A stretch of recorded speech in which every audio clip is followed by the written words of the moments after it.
gotta not only use your arm but your legs tonight. How crucial was it for it to be kind of multi-dimensional in terms of your game tonight? Can you repeat the question? I'm sorry.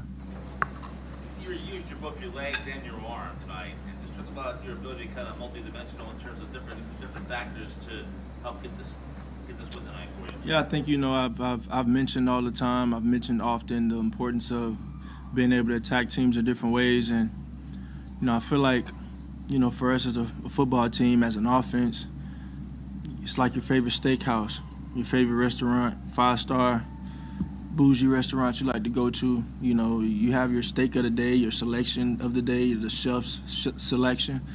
I feel like for us, we can kind of do it all. As we have to. I think we do everything at a pretty consistent basis. That's what we strive for, and I think we've done that at moments this year, and I think that's our standard. And I feel like there'll be games where I have a day like this or impacting the game on the ground. There's a day where AJ's got 3 touchdowns in the first half.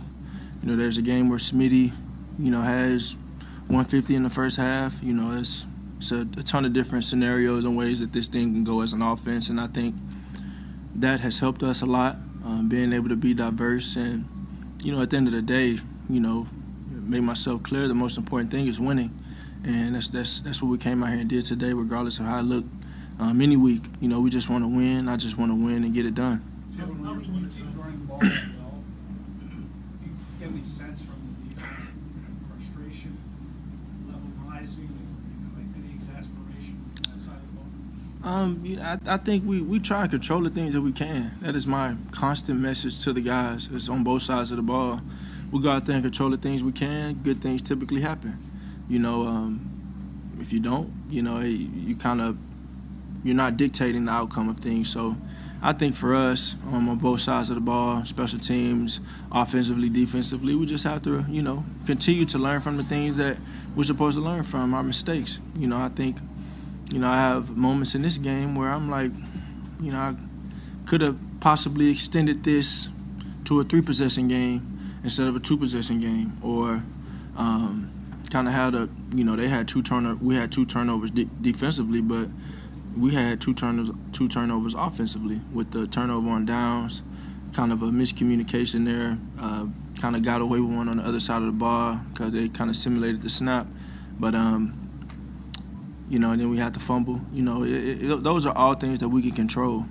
So I think in the end, it's about every individual dominating their box, doing what they're supposed to do, and we take a great deal of pride in doing it that way.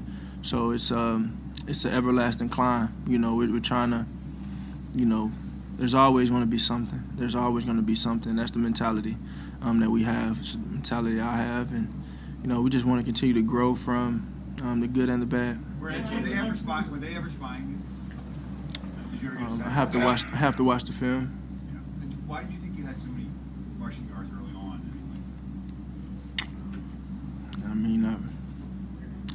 I don't know how to answer that question, to be honest. I ran and they couldn't get me. You passed Mike Vick for most rushing yards by quarterback in Eagles history. Knowing your appreciation for the history here, what does that mean to you? It means everything. I have a great deal of respect for those guys, the guys that have come before me. Randall, Mike, McNabb, and just the way they played the game. I always talk about how I admire the way they played the game, and to be thrusted into that category and different things, it's a blessing. It's a blessing, and it's a lot of hard work going into it. I have a ton of respect for them and their support, and they don't even know how they've affected me and impacted me in my time here, and it's an understatement to say how much I appreciate them, because I do, and they've guided me in more ways than they don't even know. So I appreciate them, and I appreciate this team. What's it like when you and Miles are kind of playing off each other and learning the ways you guys both fit tonight? Yeah, I think anytime we can play complementary football in any phase. Like I said, there's times where it's Miles, it's Boston, it's Kenny, it's myself, it's AJ, it's Devontae, it's Quez, it's Dallas, it's whoever. It's just it's every guy taking advantage of the opportunity when it comes, and that's something that you work for. And my message to the team, if we're being honest, was we invest so much time into this. You work so hard for this. You miss time with family. You work early, late nights and early mornings. You put so much time into this. So, go out there and give it your all. Go out here and play together. Appreciate this time we have to play this game, and show some gratitude towards it by playing to the standard. Nick's message to the team last night was along those lines, right? What would high school Jalen think of this performance tonight? Yeah, it's been some games like this in high school. We showed a clip. See if I don't know if the clip is out there. I don't know, but pretty cool clip, a memorable clip. I think it's cool that.